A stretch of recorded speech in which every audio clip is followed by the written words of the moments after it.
That's marvellous. GB News, the People's Channel.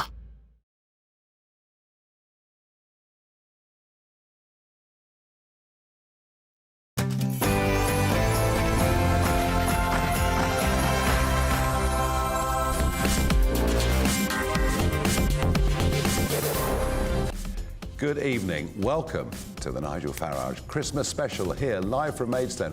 I've got some very special guests tonight. I've got Vixen and Christmas joining me. I have to say this is the most ambitious thing I've ever done on GB News, but aren't they beautifully behaved? We're going to have a great show for you. We're going to talk about reflections on the year. We're going to have a look at the amazing sparkling wines that Kent is now producing. Neil Ruddock will be joining us for Talking Pints, and we've got a fab military band at the end. And I have to say, with these reindeer, it's so far so good.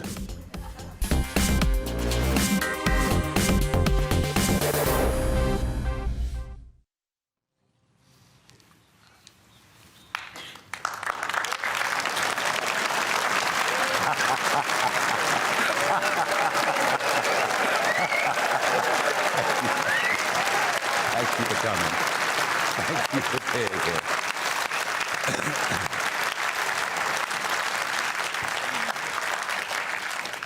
Good evening, everybody. There are not many things in life that make me nervous, especially broadcasting live on GB News, because I just come on and just be myself. I got to tell you, those two magnificent creatures on live television was without doubt the most terrifying thing I've ever done. But hey, what a spectacular start to the show. This is not our usual hard-hitting political debate. This is a Christmas special. We've got a huge audience here in Maidstone, and we're going to begin with some reflections on the year. For me, 2023 was a big year. I was debanked by Coots, part of the NatWest group, and they thought I'd be too embarrassed to go public about it. Well, they picked on the wrong bloke, didn't they? I then started this year having come fresh out of the jungle, and that was really quite an experience. I'm a celebrity, quite an experience. Pleased I did it, so I started off this year incredibly thin, detoxed in every way. An awful lot has gone wrong since then, I have to tell you. But perhaps for me, the most important part of the year wasn't to do with GB News or politics, believe it or not. It was the birth of my two grandsons, Harrison and Sebastian. And wow, that was a really, really, really special moment. They've got a bit bigger than those pictures since the summer. But I don't know what it was. But Rishi went for this early election. And I thought, what do I do? Is it really time for me to get back involved in politics? Well, I took the plunge on the 3rd of June, and I did it. And I did it to the soundtrack of Eminem.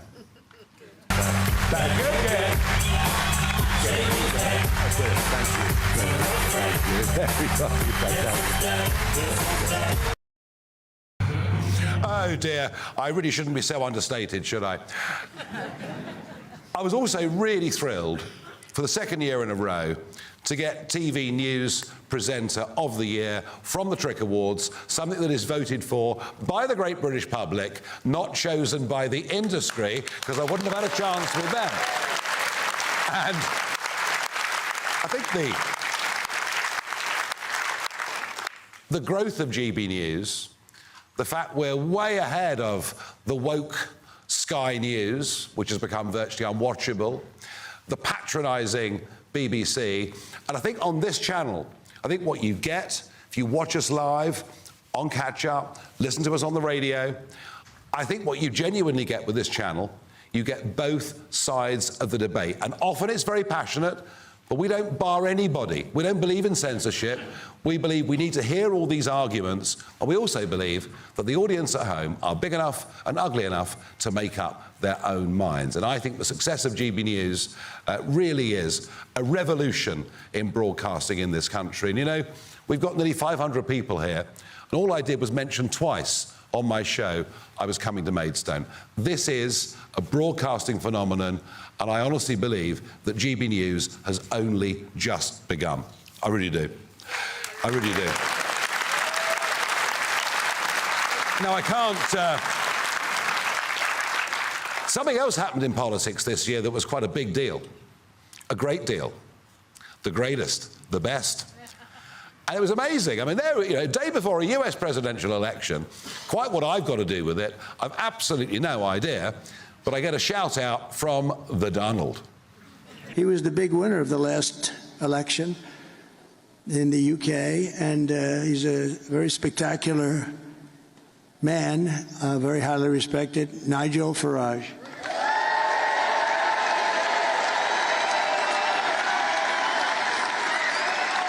You know, what an honour it was. What an honour it was to be in Mar-a-Lago, in the ballroom, on November the 5th, the next day after that, as the results came in, no press, no cameras, just Trump, his family, his friends, his backers, the members of Mar-a-Lago, for what, whether you like him or not, was a truly historic victory that I think will change the world. And he had someone beside him, chap who's incredibly good at business, who I happened to pop over and see in Mar-a-Lago earlier this week. Yes, from Mar-a-Lago to Maidstone, that has been my week. And I've got to tell you, those reindeer were a lot more frightening than Donald Trump or Elon Musk. Of that, there is absolutely no doubt at all. So it's been a pretty remarkable year. They're my reflections. As I say, I've been very, very busy, very much in the public eye, but there's no doubt, you know, you think about life and what really matters. I think the birth of two grandsons actually is more important than being in Parliament and many other things. And I think perhaps sometimes in the modern world we're also rushed in what we're doing, we lose sense of our priorities. Now, I'm joined tonight here in Maidstone by GB News' own Bev Turner. Bev, welcome to the programme.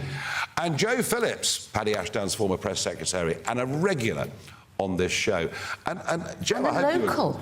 And a local, absolutely. And I think you'll agree, you know, we don't always see eye to eye on global warming or other issues like that, but you always get a fair say here, don't you? Absolutely, and we do agree on some things, like PR. We do. Gosh, you could knock me down with a feather. Joe, what are your reflections on the year? Well, as you said, Nigel, I mean, it has been a momentous year politically. I don't think any of us can forget the rather tragic sight of Rishi Sunak standing outside Downing Street looking like a seal. You know, and you sort of think, really? A man who can't even think about getting an umbrella and he's calling an election? Why? Well, we know why. He'd had enough. And of course, the astonishing turnaround of Trump in America. You know, he was not looking like he was going to win. And I think if there are winners and losers, one of the biggest losers this year has been Joe Biden, whose distinguished and long career in politics has been tarnished by the way he hung on and hung on. Well, it's certainly been a long career. Well, I think he's had moments of distinguished. I must have missed them. I can't think. And personally? Personally, the highlight of my year was after the heavy rain at the beginning of the year, which completely drowned my allotment. And I know there are some gardeners here. I decided to make raised beds. And it's absolutely fantastic because you don't have to do it carefully. You just go whash back, and everything grew. So there you are, gardener's question time. Eat your heart out. We're doing it here on GB News. And Bev, it has been a great year at GB News. It's been an amazing year at GB News. I think for me, highlights Britain's newsroom in the mornings, becoming the favourite Britain's news show. Anybody here watch Britain's newsroom? Thank you. Bev, that's interesting because I spoke to you on the first day after you'd done that show, and there was a certain acidity between yourself and Andrew Pearce. Oh, you noticed. It wasn't a natural pairing. I think my exact phrase to the boss was, you could have put me with anyone and you put me with him. But, you know, I think we've developed a mutual respect. We both work really hard. He has a knowledge set that I don't have. I know things that he doesn't know. So between us, we rub along quite nicely. We're somebody described us as a couple that have stayed together for the kids. And it's like we've stay together for the programme and for the children. Well, and you have those moments when you do want to kill each other, but you also have moments of great affection and No, and you get on well. it's been a terrific success. Yeah. What are your highlights of the year, Bev? I think politically, watching all the key protagonists who instigated lockdowns and all of the nonsense of that year leaving Number 10, and that was wonderful for me. But obviously they've been replaced by a shower of shame who are worse, it seems. I wondered what you were going to say there. Oh, I'm a professional Reindeer are Nigel. one thing, but Bev Turner live, I mean... So that's I've already been... seen the band half undressed. Yeah, that's been really disappointing. But seeing Reform MPs get into Parliament was remarkable. Wonderful in the audience saying, you know, seeing Trump win in America was... I literally had tears in my eyes the morning that happened, which if you told me 4 or 5 years ago and I felt like that, I would have said that would never happen. So you were not a Trump supporter? Not at all. Like everybody else. When, you know, Trump 1.0, I didn't really understand it. I wasn't really thinking. I wasn't really listening. I was listening to what the mainstream media was saying about him. And obviously everything has changed in the last 4 or 5 years. So now I feel completely differently. And I feel like him and his administration, the people he's putting around him, probably are the best hope that the West has of a peaceful 2025, a healthier 2025, a less corrupt 2025. I'll be there at the inauguration. We're there together that weekend. I know. I'm going to be with We're you. going to be there, absolutely.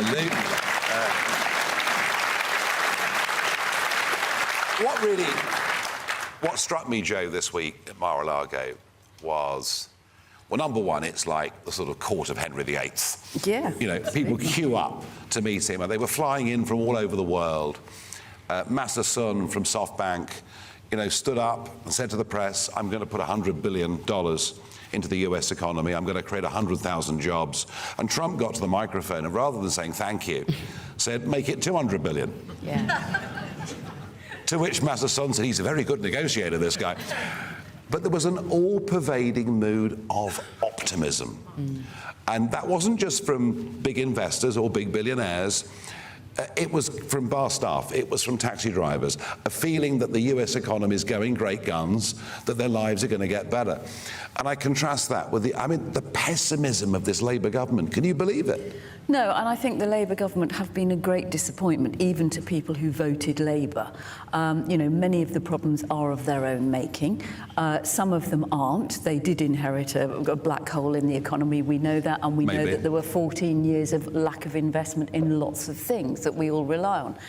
But, you know, they've made problems of their own through their appalling communications. You know, to suddenly announce the winter fuel payment is going to be cut without any pre-warning and then allow it to run and have 4 months before the budget, from the election to the budget, you know, and the other things that have happened that have been entirely their fault. You know, if somebody is going to give Keir Starmer a Christmas present, it ought to be Alistair Campbell. Yes, well, I know. I mean, maybe not him, but I was on Question Time the other week. Well, he thinks we are. But no, I mean, you're right. Blair had brilliant press operations. But there's one other point, Joe, on this. You work for Paddy Ashdown. Paddy, you know, had distinguished himself in the Royal Marines, in the SBS. He was a real personality. Absolutely. Very charming. Yeah. The women certainly thought that, you know. I'm not going to comment on that one. But he was very charming. He was a big personality. Take the politics out of it. Does Starmer have leadership qualities? I think, well, you and I were talking in the green room earlier about Clement Attlee, who had absolutely no charisma, you know, was as dull as ditch water, and you can tell your quote to the audience if they don't know it. But I just think... no, Keir Starmer is not a natural communicator. No. There doesn't feel any empathy, and there also doesn't seem to be, amongst quite a lot of his cabinet, what I would call a natural political instinct. And I think that is something that Paddy certainly had, you know, by the bucket load. I think that Attlee was post-war. There was no television, there was no social media, and yes, he used to get on the Northern Line, going home to Hampstead as Prime Minister, and people would say, you look like Clement Attlee, to which he'd say, it's funny, a lot of people say that. But we're living in a different age now, Bev, aren't we? I mean, it's unavoidable that you've got to have some sort of personality.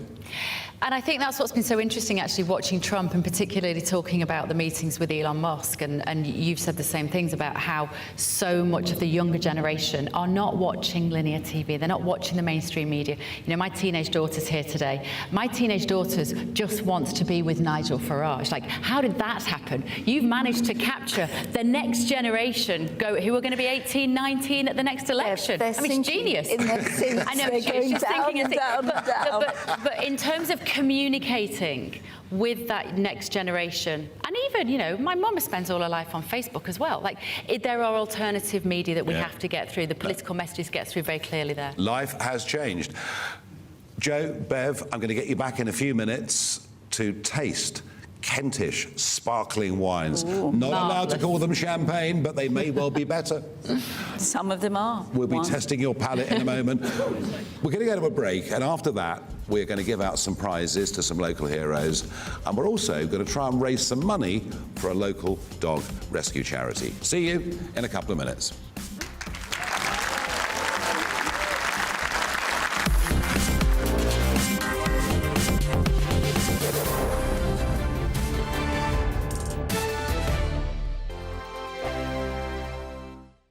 Sunday with Michael Portillo from 11, only on GB News. On the 8th of October at Battersea Arts Centre, a new orchestra launched its inaugural season. The orchestra, which is named Chromatica, is formed of some of the best young musicians in Britain.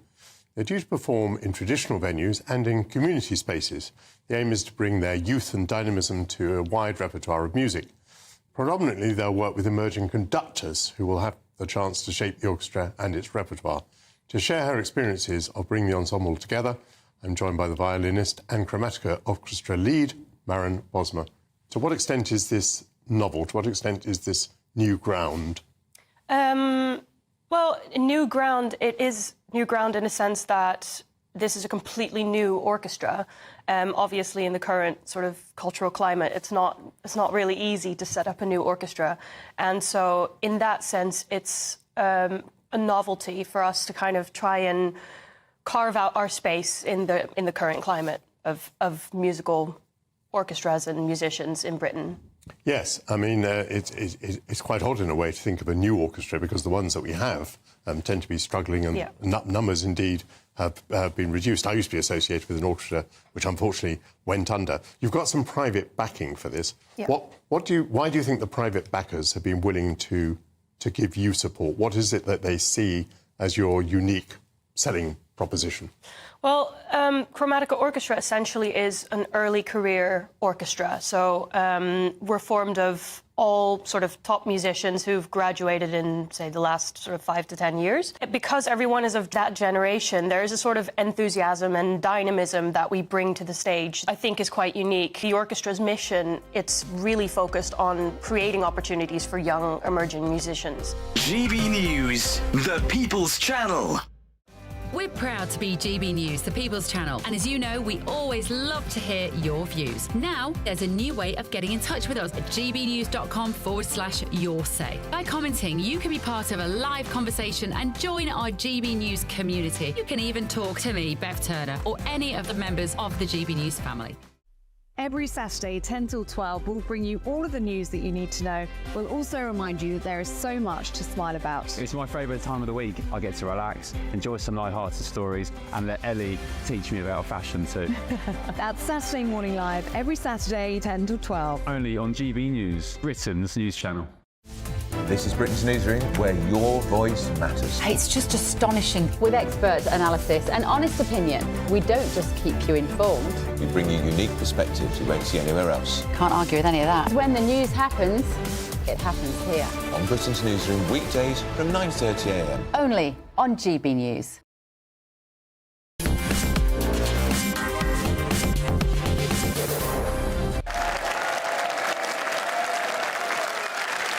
Welcome back to Maidstone.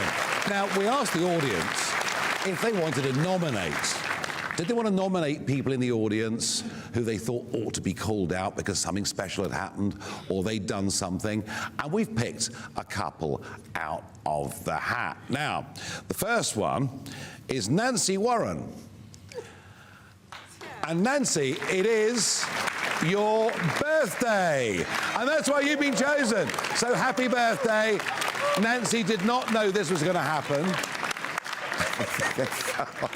Happy birthday. I've followed you for 35 years. I love you so much. Oh, my God. You're our only hope. This country needs you, and we're screwed if you don't succeed. Oh, my God. What the hell have you done, Jackie? Well, at least you know it was a genuine surprise. Oh, my God. Happy birthday. Happy birthday Happy birthday to you. Happy birthday to you. Nancy. There we are. All right. There we are.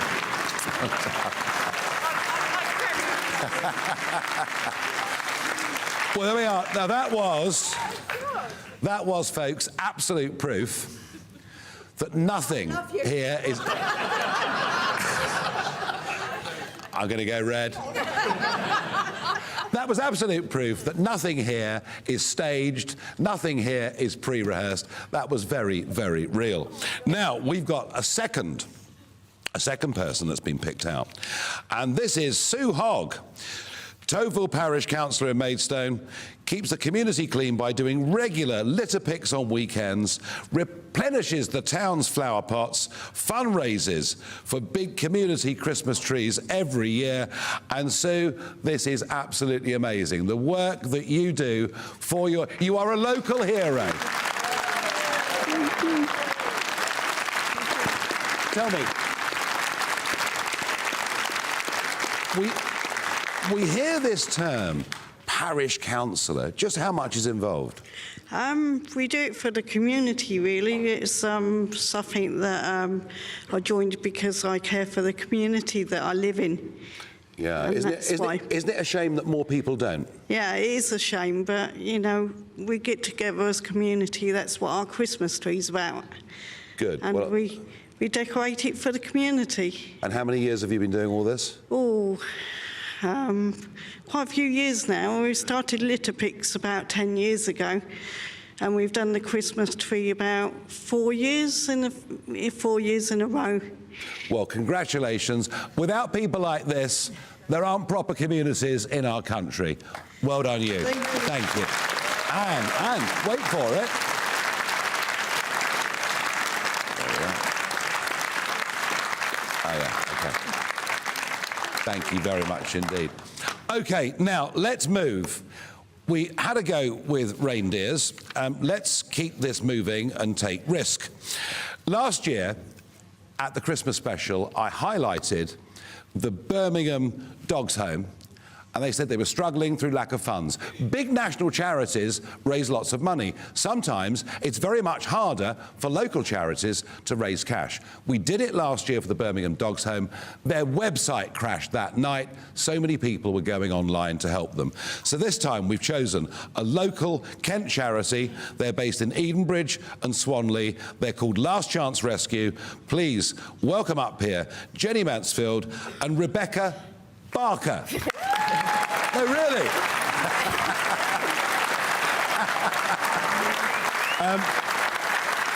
Yeah. Well, I suppose having the name Barker is ideal, really, isn't it, for a dog charity? Now, introduce us, please, to who we've got here. So this is Daisy. This is Sandy, and this is Ruby. And tell us about your work, because I understand that some of this is to do with the practice of puppy farming. Just explain that a little bit to us. Yeah, so generally there's lots of puppy farms in places like Wales over there, which is where we go to a pound up in Wales every couple of weeks and bring down whatever dogs are waiting. We get a lot of ex-breeding bitches which have come from puppy farms where they've been kept in barns and things like that. They don't get much of a life, they just get bred and bred from. And then when they're no longer useful, they get turfed out and then they end up in pounds and places like that. And if they're lucky, they come somewhere like Last Chance. Yeah, and I guess lockdown was a problem, wasn't it? Because so many people thought, let's buy a dog. They used to say a dog is not just for Christmas, but lockdown saw an explosion of all of this. So how big is the problem of just unwanted dogs? So they would normally go out and buy puppies, and when they get to a certain age, they would end up in rescues because when they're in the home, they weren't getting socialised or mixed with other dogs. So when they start misbehaving, they'll end up in rescue. So. We also found after lockdown, obviously people were adopting dogs through lockdown or going out and buying puppies through lockdown. And then when things started to go back to normal, they were going back to work. And then obviously they couldn't keep the dogs. So then we had a huge influx after And do you find it easy to rehouse these dogs? It depends on the breed. Obviously, bigger dogs are more difficult, especially the ones that we had in during lockdown, because, like Becca said, they had no socialising, no training. So they were coming to us at the time when they were kind of unruly teenagers, really, and quite difficult to rehome. But we get there, all the dogs find a home eventually. So. Yeah. Well, look, well done for what you do. And we want to raise money for you. So it'll be up on my screen right now. Last chance, animalrescue.co.uk. Last chance, animalrescue.co.uk. And listen, well done for what you do. And a dog is man's best friend. And that link, that relationship that people have with dogs. So thank you for everything. And, you know, it's a funny thing, but for a lot of people, losing dogs or losing horses is one of the most difficult experiences they ever go through. So just today, spare a thought for my parliamentary colleague and my GB News presenter, Lee Anderson, whose 17-year-old dog had to be put down today. And, you know, but it just shows you, actually, the vast majority of people care enormously for their dogs, enormously for their pets of all kind. It's just the irresponsible few.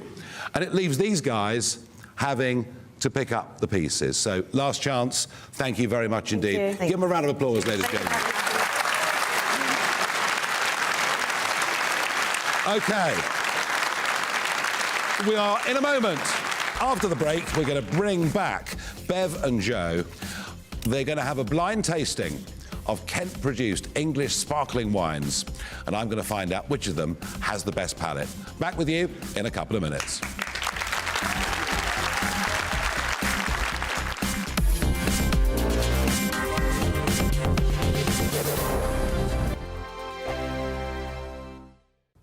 Hello there, good evening. This is your GB News weather update provided by the Met Office. Hope you've enjoyed the festivities over the last couple of days. For the next 24 hours, though, our weather is in a very stagnant pattern, not too much change in there. The mist and fog that we've had around today is going to linger this evening and overnight for many central southern areas. It will turn denser and thicker in places, so some notable reductions in visibility around. Spots of drizzle also possible, with more coherent band of rain across the far northwest of Scotland. With the cloud around, though, temperatures aren't going to be too chilly overnight. Many of our towns and cities holding up at around 6 degrees Celsius. But it really is worth noting if you're heading back to work tomorrow morning or if you're planning on any travels after the festive period, that there could be some tricky travelling conditions with all this mist and fog around, delays on roads, etc. So do take care when you are travelling. Perhaps the best chance of any brightness throughout Friday is going to be parts of eastern Scotland, Aberdeenshire, Angus, maybe into Shetland as well, seeing a few breaks in that cloud also. For the northwest of Scotland, though, this band of rain is going to be quite persistent throughout the day, quite damp, drizzly, unfortunately, for much of Friday. A second pulse perhaps moving its way into the Outer Hebrides as we head into the afternoon as well, for some heavier bursts arriving. Otherwise, for Northern Ireland, England and Wales, it remains very cloudy indeed. Cooler than some recent days due to that lack of sunshine, so many of us around 8 to 10 degrees Celsius. On Saturday, the front in the north that's bringing that rain is slowly going to push its way southeastwards, but it's going to make very slow progress. Behind that, though, we will start to introduce some slightly clearer and sunnier spells across more northwestern areas, perhaps arriving into Northern Ireland and the central belt of Scotland later on in the day. Some blustery showers behind that with gales, perhaps turning wintry in places as well, but to the south, it remains very cloudy throughout Saturday. Worth noting, into the new working week, it's looking like it could turn very unsettled, so it's worth staying up to date with the forecast. Bye-bye. Join me, Camilla Tominey, for a frank and honest discussion with those in power that cuts through the spin and gets to the heart of the issues shaping our nation. You haven't confirmed that you want to stand as leader, but you haven't ruled it out either. This report basically says that he's not fit to stand trial. Is he indecisive? Incompetent? I deliver the dose of reality Westminster needs. That's the Camilla Tominey Show at 9:30 every Sunday on GB News, the People's Channel, Britain's news channel. Hi there, I'm Michelle Dewberry and I'm going to take a second to tell you all about my show, Dubes & Co. We start off with the issues of the day. We then bring in both sides of the arguments. We get rid of the disrespect. And then you throw me into the mix. And trust me, I'll tell it exactly how it is. And then, of course, the magic ingredient, you at home. We mix it all together and what have we got, in my opinion, the best debate show in town. Monday to Friday, 6 till 7 on GB News, Britain's news channel.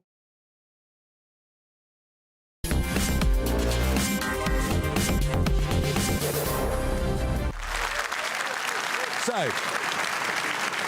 over the last few years, we have seen in Kent, and indeed East and West Sussex, let's talk Kent this evening because that's where we are, we have seen an explosion of wine production. It's got to be said, many of the English sparkling wines are superb. Well, who better to talk to than Joe Phillips?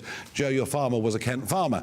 Yes, he was, indeed. My dad was a sheep farmer down on the Romney Marsh, and when he retired, eventually the land was sold, and it was bought up by what is now the Gusbourne Vineyard, which is one of the best award-winning, has absolutely changed. Because there was a time, Nigel, I'm sure you're not familiar with wine particularly, but do you remember the days when you'd go and get an English wine or somebody would give it to you as a Christmas present and you'd think, oh God, and it was up there next to the chutneys and the marmalades and it was revolting and you couldn't even cook with.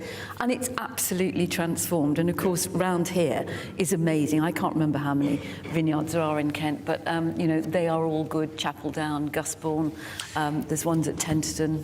Yeah, and you've got vineyards and you've got distilleries making all sorts of types of gin. You've got lots of little microbreweries producing beer. You've got cheese. I mean, it's a food revolution going on, isn't there, Bev? There is, there really is. And I'm very conflicted about global warming because we can grow really great grapes now. Every cloud. It is a food revolution. And I love the fact that we've got these small and medium-sized British businesses because that is what this country is built upon. And so if we can drink and buy and eat more British produce, then fabulous. Well, let's start with number one, shall we? Right. Have you passed it over to Bev for me? Thank you. So this is our first English sparkling. Now, unlike you, I know. There we are. Oohs and ahs. Wow. Interesting. Dry. Delicious. Beautiful bouquet. Beautiful bouquet. That's the end of the programme. Yeah, bye-bye. We're done. Bring the bottle. Leave us to it. It tastes almost like a sort of California, sort of Sauvignon, kind of that richness of a... What is it? It's pretty good, isn't it? Well, what we're going to do, we're going to try all three, and I'm going to ask you which is fairly or unfairly the top rated of the three. So let's move on to number two. Right, where are we putting number one? You emptied your glass, didn't you, Nigel? Oh, I didn't. I don't. Oh, well, it would be rude not to. Then, wouldn't it? Is that for Bev? That is for Bev. Can we do this on Britain's Newsroom every morning? Andrew Pearce, if you're watching, this is a fabulous way to start the programme. There we go. Yeah, I'm not sure 10 a.m. would quite work. Oh, I could make it work. But let's have a go at number... Right. Are you getting jealous out there in the audience? Good. OK, a little more minerally, perhaps, I'm thinking on the nose. You have to come up with all sorts of words. A little bit sharper. Probably be very nice, extremely cold on a very hot day. Yes. It's slightly warm.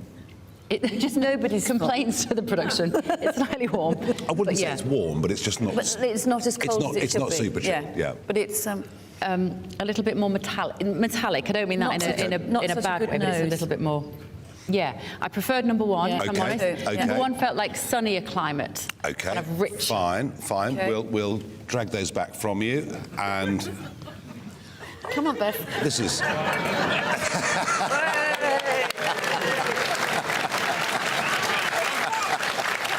You can take the girl out of Manchester. It's Christmas, everybody. Oh, you want to see her on shot. OK, number three. Here we go. Less of a hit on the nose, do you think? Yes, but a much finer taste. It is, a little bit more sophisticated. I would say this is a finer wine, actually. I no longer care. You don't care, do you? Any bottle of Creed. So, 1, 2 I still or 3. prefer number 1. Okay. I'm torn between number... Let me just have a... I think that has less. I'd say it's younger. I think this one. Taste. Okay, so you're opting for number 3. Yeah. You're opting for number 1. Definitely. Well, according to market price and ratings, I mean, they're all good. But Bev probably is right that the Chapel Down Brute from Tenderton probably is the one that most people would prefer. But hey, it was fun doing it, and thank you very much indeed for taking part. Now, of course, living in the world that we live in, I have to tell you that binge drinking is not encouraged by GB News, and indeed make sure on Christmas Day you don't consume too many calories. Well, there you are. Now, You're wasting your breath. we've got time for a quick Barrage the Farage. I know their names. I've no idea what they are about to ask me. Let us begin with Deborah. Good evening, Nigel. Good evening. Thank you for a lovely evening, a great show, and thank you for what you're doing for our country, and may I wish you a very Merry Christmas and a Happy New Year. And to you. And my question to you is, I am your Christmas angel standing before you, and I'm going to grant you 3 wishes. I would like you to wish for something from the past that maybe you could have changed, something from the present that you wish for, and something from the future. I would like to know why it's important to you and why it's important to make Britain great again. Gosh, if we had to go back through history to say what we regret, I think the armistice of 1918 was the biggest mistake of the 20th century. If we'd fought that war for a few more months, there would have been no more World War II. For the present, I want more number 1. Yeah. There's no doubt about that. I've tried it, so I can't comment. And for the future, well, don't worry, there's always the after party, you know. Thank you. And for the future, well, it maybe sounds a little bit ridiculous, but wouldn't it be nice if we had fewer wars going on around the world? Because, goodness me. Thank you very much. Thank you. Okay, we now, and all these questioners are from Kent. Hugh is the next one up. Good evening. Nice to meet you. Good evening. The Prime Minister's been gifted a variety of nicknames this year. Which one would you say is your favourite, and are there any more for him? Oh, there's no doubt that my favourite actually was crafted by a man who was born in South Africa, who now has American citizenship, but adored his English nana, and thinks that if the current Prime Minister stays where he is, that it will be the end, culturally, of the mother nation of the entire English-speaking world. Yes, the top prize goes to Elon, and it's 2-tier Kia. No doubt about it in my mind. Thank you very much indeed.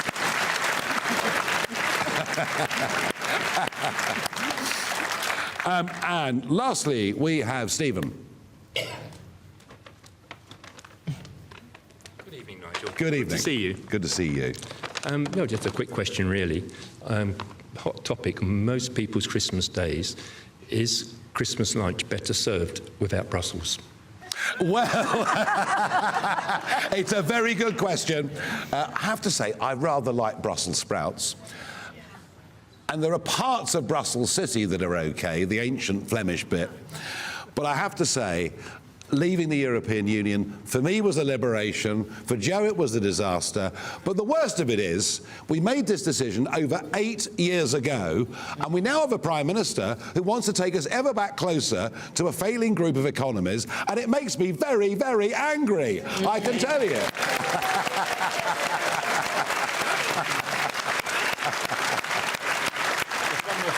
Yes. When you had your special birthday, yes, you were over the road to my little shop. So I got something for you then, and I wasn't around then. Yes. So I'd like to give you a Christmas gift now. Oh, I say, thank you very much indeed. Me, but, cheers for our next 5 minutes.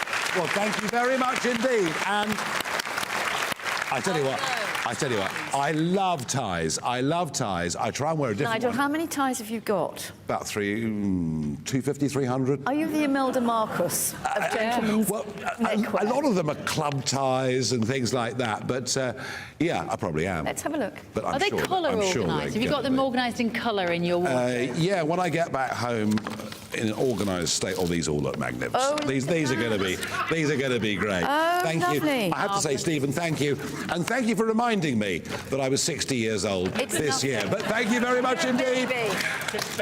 Joe, Bev, thanks ever so much for joining us this evening.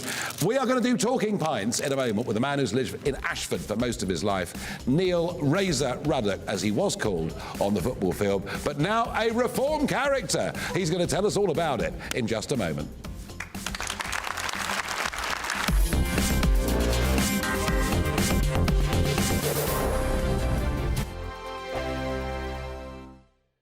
This is GB News, Britain's news channel. Her name is synonymous with fashion. Karen Millen, the high street designer whose dresses have been worn by some of the world's most famous women, including the Princess of Wales. Yes, but in a recent Daily Mail interview conducted by our showbiz juggernaut, as I call her, Steph Tetchy, 63-year-old Karen confessed she isn't immune from worries about her appearance. Well, this summer, Karen took the plunge with a £35,000 facelift using the very latest surgical techniques. Now, to hear more of her story, we're delighted to be joined by Karen herself and consultant plastic surgeon Dr. Tunj Tiryaki, co-founder of the London Regenerative Institute. So, how did you two get together? That was a meeting at the Parliament, wasn't it? It was actually, Yeah. yeah, through mutual friends, really. So you already knew of Tunç and you knew his expertise. How did you come to the decision to kind of go ahead with this? I was reading the Mail article and apparently one day you looked in the mirror, and I've heard this story so many times before, Yeah, I know, from not least my mum and my nan, Yeah. and they said they looked in the mirror and thought, goodness me. I you know. I think it's just that menopausal thing when Yeah. suddenly things just change. And yeah, for me, it was coming out of lockdown almost, where I was probably on the back end of menopause, and I just suddenly looked in the mirror and it was like, oh my God, what's happened to me? Because I guess you still, I mean, for me, I'm 35, I still feel like a 20-year-old Yeah, or even an absolutely. 18-year-old. Does that change as you get into sort of your... Unfortunately not, right? Well, it does change to a certain extent, but, you know, I've always looked after myself, so I've always kept fit and looked after my skin. So, you know, it did come as a bit of a shock. I mean, I know, obviously, ageing happens to us all and we have to embrace that, but there's a certain amount that we have to put up with and then, you know, other things can step in. GB News, the People's Channel. Good Afternoon Britain isn't just about us. The wonderful thing about this programme is it's about everyone watching. It's an interactive programme. Well, there absolutely is something to see here, and we're going to be talking about it more. Whether it's breaking royal news, Will, please bring us up to date, or indeed a particularly punchy speech in the House of Commons. Very, very curious. We bring it to you live, and then we bring you live reaction as well. That's Good Afternoon Britain, weekdays from midday. Only on GB News, the People's Channel, Britain's news channel. This is Britain's Newsroom, where your voice matters. It's just astonishing. With expert analysis and honest opinion, we don't just keep you informed. We bring you unique perspectives you won't see anywhere else. Can't argue with any of that. When the news happens, it happens here. On Britain's Newsroom, weekdays from 9:30 a.m. Only on GB News. I'm Andrew Pearce. This is GB News, the People's Channel, Britain's news channel.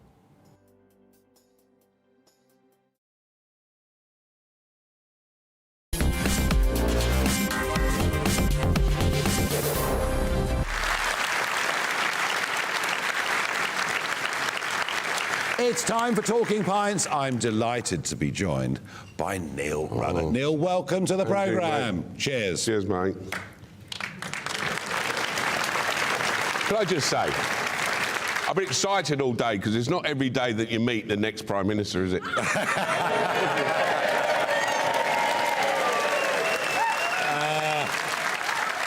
You know, we may well have a Talking Pints guest who makes Donald Trump look like an introvert. One thing we share is I'm a celebrity, get me out of here. Yes, I was in the third series, early days, yeah. Yeah, did you enjoy it? It was, people think that they don't cheat. It's one of them, because it looks good fun, but I say that they got like 24 hours of footage, so they put it into 40 minutes, so they show the good times. But it is tough. I mean, the jungle rats and the flies are like swallows, and it's... and I don't know if you know, but I love me food. Oh, isn't the food... It's tough, isn't it? Oh, it's tough. I lost 18 pounds in 11 days I was there. You 11? I was in 24 days. Yeah, but you're famous. Well, you're infamous. But no, what it was, Nigel, people like me, so they wanted me to get out so I could eat. People didn't like you at the time. They wanted you to suffer. You may That's be what it right. was. You may be right. Neil, it was Ruddock. It was this larger-than-life figure that was in and around the game of football for a very long time. Quite a lot of clubs, Millwall, on, etc. Nearly 500 appearances. And, you were the big, tough... I am, yeah. The Hellraiser, the Pied Piper... The biggest, the funniest, it just come on top of the name Razor. Everyone, I think for me, there's three players, Razor, Vinny and Gazza. If you say them names, everyone knows. And, I just turned into Razor, and people were expecting me to be this big drinking, womanising monster. But you kind I got sucked into it, and But you kind of were for a bit. It was good fun at the time, Nigel, don't get me wrong. But I did, and in the end it nearly killed me, with the drinking and the eating. It nearly killed me. Isn't that one of the problems with professional sport? Yeah. From a young age, you want to be a footballer, you want to be a boxer, you want to be a cricketer, whatever it may be, and it dominates your whole life. You give up loads of other stuff to become a professional, to reach, at the top of your game, and suddenly retirement comes at a very early age. That's the thing, because from 12 really, you taught to be a footballer. You have to be a footballer to be a footballer, if you know what I'm saying. And the discipline is there. And I left school until like 35. Every day I was told where I've got to be, what I can eat, what I can't drink, and all this. And when you're 35, there was no sort of step back. There was no sort of help. When football finished, and I turned into an 18-year-old kid. I thought I couldn't wait to retire at 35 and start drinking and eating what I wanted, and then... And you went to 30 stone? I went to 28 and a half stone I got to. 28 and a half stone, so... I've done Harry's Heroes TV show. I was feeling dizzy, and at the time, Nigel, there was a lot of talk about dementia in football, heading the ball. Yeah. So I was going dizzy, so I thought, it's dementia. Went to see all the specialists, and it was my heart, and he said, the way you're going, you've got 2 months to live. So, drastically, that just changed my life, and then that to stop my heart, restart my heart. I've got a pacemaker, I've had the gastric sleeve.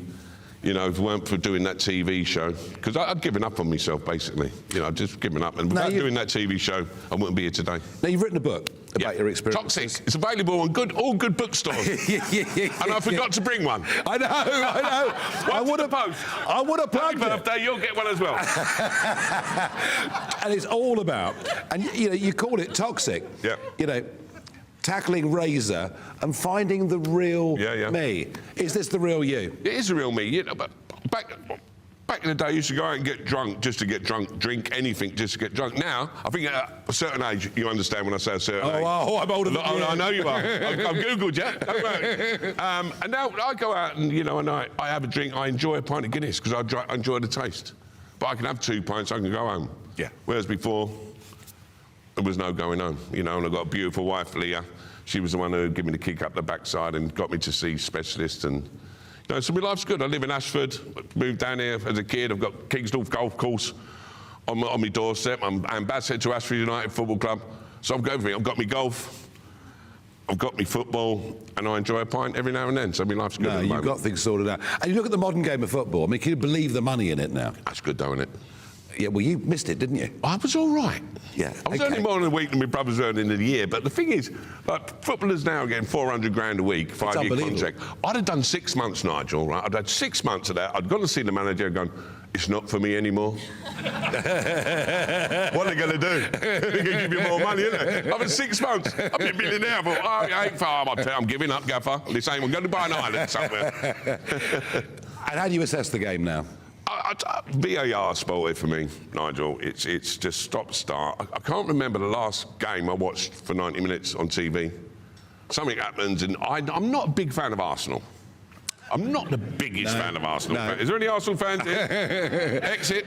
Yeah, they've gone very quiet. But so, last year, Arsenal were playing and the VAR went against Arsenal, and I felt sorry for Arsenal. I thought, oh, hold up. You know, this ain't right. But I just think it's ruined the game. Isn't it funny? Start. Isn't it funny? Because technology in cricket has removed almost all arguments. But it's quicker. It's so and it works. It's so quick. Rugby is so quick. Yeah. So why doesn't it work? Because I think it's still opinions. It's not fact. The only thing that's fact is goal line. Technology, is it in the goal, not in the goal? Fact.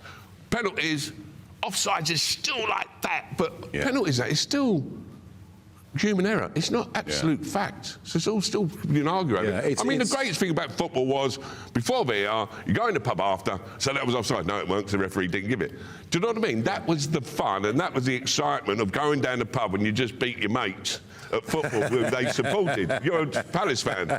We've been so you're used to getting beat. Yeah, well, you know what I mean? This season, yeah. This season. I'm a Millwall fan. I understand you're paid. Millwall fans? Yeah. Oh, we're all in. What is it? Everyone hates us, we don't care. I've got to tell you, no one likes us, we don't care. No one likes us, we don't care. Is it right? You know, we've had an England manager with an English manager, and we've done pretty well. Yeah. Over the last decade or so. But people still moaned. People did still moan, but if you look at the record and compare it to anything else the previous half a century, it was good. Is it right that we've got a German managing English football? Well, it depends on the results. And if we get beat, it's that German geezer. If we win, what a lovely German man he is. Do you know what I mean? So it's all about results. Football's all about results. Like politics, it's all about results. So, you know, whoever's in charge, if they get results and they get the right people behind them, then good luck to him. But I think he's got a good chance, because we're not bad, are we? Not bad. There's only a couple of teams better than us. No, we just need to win something. Yes. It is. Final thought. There'll be people watching this show right now, listening on the radio, who know they've got chronic health problems, addictions. Give them a Christmas message of hope. Go and see the doctor, it costs you nothing. If you're driving your car and your car makes a noise, you take it to the mechanic, pay to get it fixed. If you're not feeling well, go and see the doctor, because men are scared of going to see the doctor. It's bad news and you can't go out Saturday night and watch football. Go and get yourself checked out, it costs nothing. Neil Ruddock, thank you for joining me. Thank you very much indeed. God bless you. Thank you very much indeed. Now, I want to wish everybody a very happy Christmas, a very successful New Year. Thank you for your support for me, for this channel, over the course of the last year. And we're going to finish up right now with the UK Forces Veteran Show Band. These guys are absolute legends. Next year, they're going to have a very busy year, because it's going to be the 80th anniversary of VE Day. Shamefully, there were many local councils around Britain that did not celebrate properly, commemorate properly, the 80th anniversary of D-Day. VE Day, they will. These guys are going to be hugely busy. They are going to play us out to Jingle Bell Rock. Please welcome the UK Forces Veteran Show Band.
Heavy showers first thing will be followed by a warm, cosy day. Boxed boilers, sponsors of weather on GB News. Hello there, good evening. This is your GB News weather update provided by the Met Office. Hope you've enjoyed the festivities over the last couple of days. For the next 24 hours, though, our weather is in a very stagnant pattern, not too much change in there. The mist and fog that we've had around today is going to linger this evening and overnight for many central southern areas. It will turn denser and thicker in places, so some notable reductions in visibility around. Spots of drizzle also possible, with more coherent band of rain across the far northwest of Scotland. With the cloud around, though, temperatures aren't going to be too chilly overnight. Many of our towns and cities holding up at around 6 degrees Celsius. But it really is worth noting if you're heading back to work tomorrow morning, or if you're planning on any travels after the festive period, that there could be some tricky travelling conditions with all this mist and fog around, delays on roads, etc. So do take care when you are travelling. Perhaps the best chance of any brightness throughout Friday is going to be parts of eastern Scotland, Aberdeenshire, Angus, maybe into Shetland as well, seeing a few breaks in that cloud also. For the northwest of Scotland, though, this band of rain is going to be quite persistent throughout the day, quite damp, drizzly, unfortunately, for much of Friday. A second pulse perhaps moving its way into the Outer Hebrides as we head into the afternoon as well, for some heavier bursts arriving. Otherwise, for Northern Ireland, England and Wales, it remains very cloudy indeed. Cooler than some recent days due to that lack of sunshine, so many of us around 8 to 10 degrees Celsius. On Saturday, the front in the north that's bringing that rain is slowly going to push its way southeastwards, but it's going to make very slow progress. Behind that, though, we will start to introduce some slightly clearer and sunnier spells across more northwestern areas, perhaps arriving into Northern Ireland and the central belt of Scotland later on in the day. Some blustery showers behind that, with gales perhaps turning wintry in places as well, but to the south, it remains very cloudy throughout Saturday. Worth noting, into the new working week, it's looking like it could turn very unsettled, so it's worth staying up to date with the forecast. Bye-bye. Expect a warm front, moving from the kitchen right through to the rest of the house. Boxed boilers, sponsors of weather on GB News. Imagine getting a call to tell you that you've won £50,000 in tax-free cash, our biggest cash prize of the year. Oh my God. That's a big surprise. Oh my God. This is amazing. I'm in shock. I'd say don't hesitate, do it. For another chance to win, text cash to 63232. One entry costs £2 plus one standard network rate message. Or text bonus to 63232. 5 entries cost £5 plus one standard network rate message. Go to gbnews.com/win. Entries start from just £2. You can call 0903 681 3232. Calls cost £2 plus your network access charge. Or post your name and number to GB10 PO Box 8690 Derby DE1 9TT. UK only. Entrance must be 18 or over. Lines close at 6 p.m. on the 31st of January. Please check the closing time if listening or watching on demand. Good luck. Sunday with Michael Portillo from 11, only on GB News. Osama bin Laden issued a fatwa entitled World Front for Combat Against Jews and Crusaders, and President George W. Bush talked of a crusade on terrorism. In 2010, Al-Qaeda in the Arabian Peninsula sent a parcel bomb to New York. It was addressed to Reginald of Chatillon. The addressee had died at the hands of Saladin in 1187. Those facts suggest that the long history of struggle between Christendom and Islamic caliphates remains relevant, at least to some militant Islamists. That being the case, perhaps we should all understand the past. General Sir Simon Mayle, a former Deputy Chief of the Defence Staff Operations, can be our teacher, particularly if we want to know in gory detail about battles to control Jerusalem, Constantinople, Vienna, and the Eastern Mediterranean. His new book is called The House of War. It's an excellent read, which perhaps ought to figure in a national adult curriculum. And he joins me. Well, let's begin with the word crusade.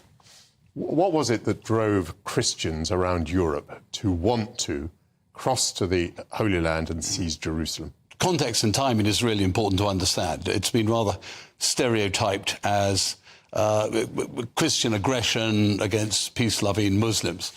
The Islamic religion had burst out of the desert in the 7th century with the death of the Prophet Muhammad, and for the next nearly 400 years had Christianity, Christendom, the Christian states absolutely on the back foot. It took the Holy Land, destroyed the Persian Empire, took the North Africa, which was Christian at the time, including Egypt, of course, took Spain all the way into Tours, Charles Martel. 100 years after the death of the Prophet, it expanded in an extraordinary state. GB News, the People's Channel.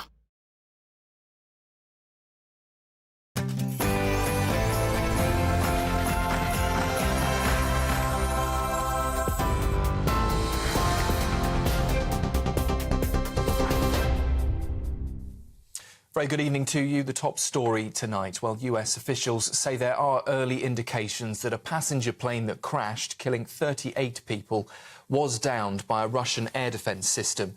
Sources say the Azerbaijani Airlines flight was hit by a missile, crippling the jet before it crashed in Kazakhstan. Mobile footage shows the jet in a steep descent, passengers praying as oxygen masks fell in the cabin and the wreckage engulfed in flames. The Kremlin denies any deliberate action, instead blaming a bird strike. But Azerbaijan is demanding that Russian authorities admit the responsibility.